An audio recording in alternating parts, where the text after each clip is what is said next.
click on. What's interesting about this, the way those things happen is, and have you ever heard the illustration of the frog in the boiling water? If you throw a live frog in a pot of boiling water, what's the frog going to do? It's going to jump out. And if you put it in water that's just, room temperature, just the right temperature for the frog, and slowly heat it up, the frog will just stay there. It will not realize that it's getting hotter and hotter until it actually boils to death. At least that's the illustration. I've never tested that. All right? And I think, there's a sense of, in the early church, things are very clear-cut. This is the way the Roman world did things, and this is the way Jesus invited us to, and it was very clear. To get there was not an instant change. It was things that happened gradually over time. Right? I think of the story of the life-saving station. Have you ever heard the story about this coast where there were a lot of shipwrecks, and there was this little life-saving station. It was just kind of a shack. And there were people who lived in the community who whenever they would see the storm come up, would have their old, beat-up rowboats ready to go out to pulling one from the sea if there was a shipwreck. And they would take them to this life-saving station, this kind of beat-up shack, when they pulled it from the ocean to save them. Now, over time, they began to work on the station so it was nicer. They thought, if we were going to pull people from the sea, we want their first refuge to be something better than a shack. In fact, over time, as it grew, people kind of liked it. It was a nice place. Is that they built onto it and became nicer. And they liked hanging out there. And they kind of got tired of all the work of having to do the life-saving, so they would hire crews to man the boats and bring people in. So one night, there was a shipwreck, and the crews that they hired brought in all these people, and their nice life-saving station where they liked to hang out, together, was in disarray. There was mud and water, and people would swallow sea water and got sick all over their nice carpet and furniture. And so they had an emergency meeting where they were discussing whether they should continue on their life-saving activities because it was getting in the way of their social functions at the life-saving station. And many of them argued that for that. Others said, well, our mission is to be a life-saving station to save lives. But they were voted down and asked to leave. So they began their own little life-saving station down the coast. And over the years, the pattern followed until now. If you go there, there are many nice, posh, social clubs. But many people, when shipwrecks happen, they're drowned. Now, the point of the story is that to get away from what we're about is not an instant thing. It's a thing that takes time. We become comfortable with things, right? The things about our culture that we just kind of do without even thinking about it because we've gradually gotten there. I remember when I was on internship, we did a worship service for some of our senior members of the congregation, and we had communion, and we did intinction, which is the form of communion we have, where we dip the bread into the wine or the grape juice. And there was one woman who didn't come up. So we worried because a lot of times the reason people don't come to share is that something's going on in their life that they didn't feel right about coming up to receive. So my internship supervisor and I went to talk to her, and I remember, we said, everything okay? She goes, it's not communion if it's not in the little cups. Now, we've never done this, but a lot of churches, if you go, they have trays with little cups, right, where they have wine in each of the cups, and some will have grape juice, and everyone gets their own little cup. And that's the way she had that communion all her life. And so when we had communion with this cup that you dipped it, that was not the way the communion, she wasn't going to do that. All right? Did any of you know how long we've had communion in little cups? Guess. Well, think about history. How long could we afford to make separate little cups for every single person who came to worship? Maybe 100 years. For most of history, we've had common cup. Either you drank from the common cup or you dipped your bread into it. And that's the way things were done. But in her lifetime, it only did the little cup, so that's the only way it was. This way of the church having embraced this way of violence, of being open to war and the death penalty, has not been the way it was originally, but because we were all born into it. And that's the way it's been done. We don't think of it any other way. It's just the way it is. And it's a really hard thing for us to deal with. The other thing I think that we need to wrestle with is when we talk about the death penalty, what does it also mean for us as people who are citizens of this country and what we believe in? Because Martin Luther King, who was a deep person of faith, also talked about the idea of America as, he said, a dream of a land where people of all races and backgrounds can live together as brothers and sisters. And in fact, the founding fathers, when there were women there too. We should have more founding mothers, but they weren't always sharing very well. So we're working on that. But they talked about, we hold these truths to be self-evident that all, they said men, we say people, right, we're created equal, with certain inalienable rights that you can't lose, like life, liberty, and the pursuit of happiness, right? So this is what we're supposed to be about.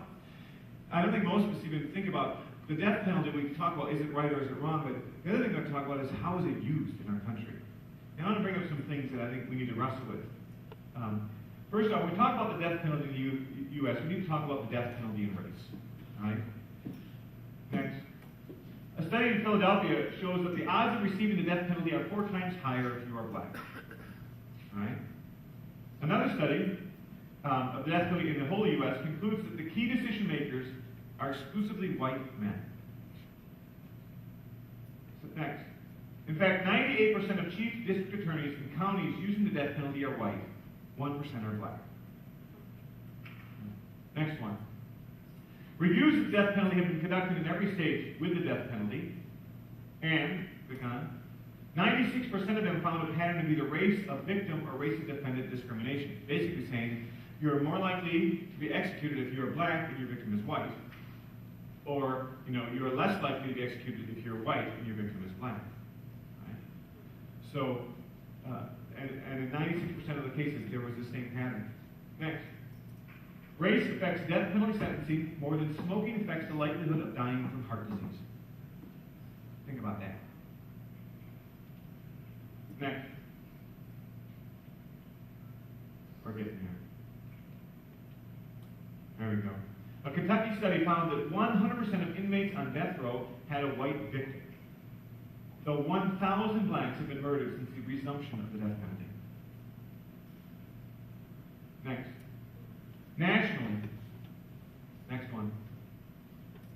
11 executions were of whites convicted of murdering a black victim nationally. Next. 158 were blacks for the white victim.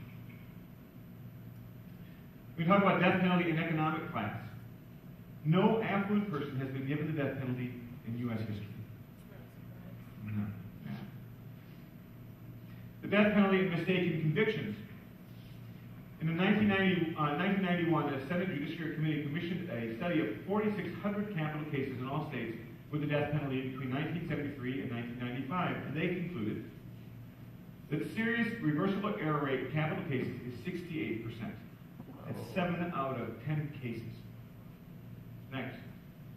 2, the most common errors are egregiously, that's their words, incompetent defense lawyers, mostly court-appointed, who did not even look for and demonstrably missed important evidence that the defendant was innocent or did not deserve to die. Right? They're saying, well, often, because you're poor, if you're talking about economic class, the defense lawyer is someone they appoint who doesn't even look for or misses things that would have protected you, and they're egregiously incompetent. It means that you cannot get more incompetent than egregiously incompetent. All right? Next. Many examples were given of sleeping or drunk lawyers in court, or police or prosecutors who suppressed exculpatory or mitigating evidence, thus keeping it from the jury. So they had evidence that showed that this person either was innocent or shouldn't be put to death, and they hid it. They did not show it to the jury. Right? 3, of cases that were overturned and went to retrial, 82% did not lead to the death penalty. 7% were innocent, and only 11% were still found to deserve death on retrial.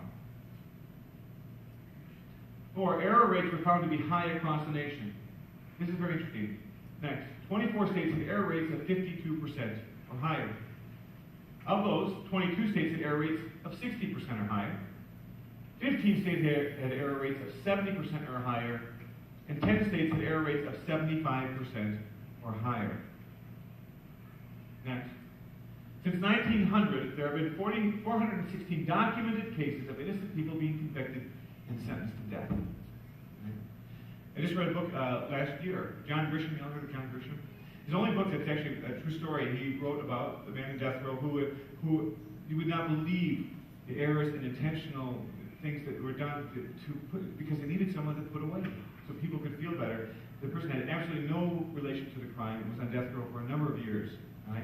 And though he was not executed and free, he died an early death because of that experience and what it did to him. Next. When asked if they want the death penalty in polls, the majority of U.S. citizens say yes. And Wisconsin had this last year. But most polls just say, do you want the death penalty or not?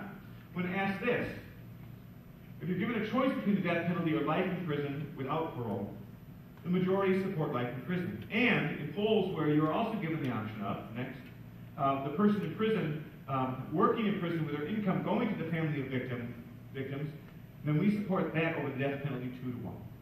Right? So when people are only given the option of death penalty, say, yeah, because there's no given, they're saying, what else going to, it's basically going to do something or not, is what it's kind of given. They're saying, but if we give other options that support life, that supports the family of the victim, and that person does not get out, and I think of Desmond Tutu when he talks about forgiveness, he says, forgiveness is letting go of the need for revenge. You don't have to give an eye for an eye. But sometimes it's better if we never see that person again.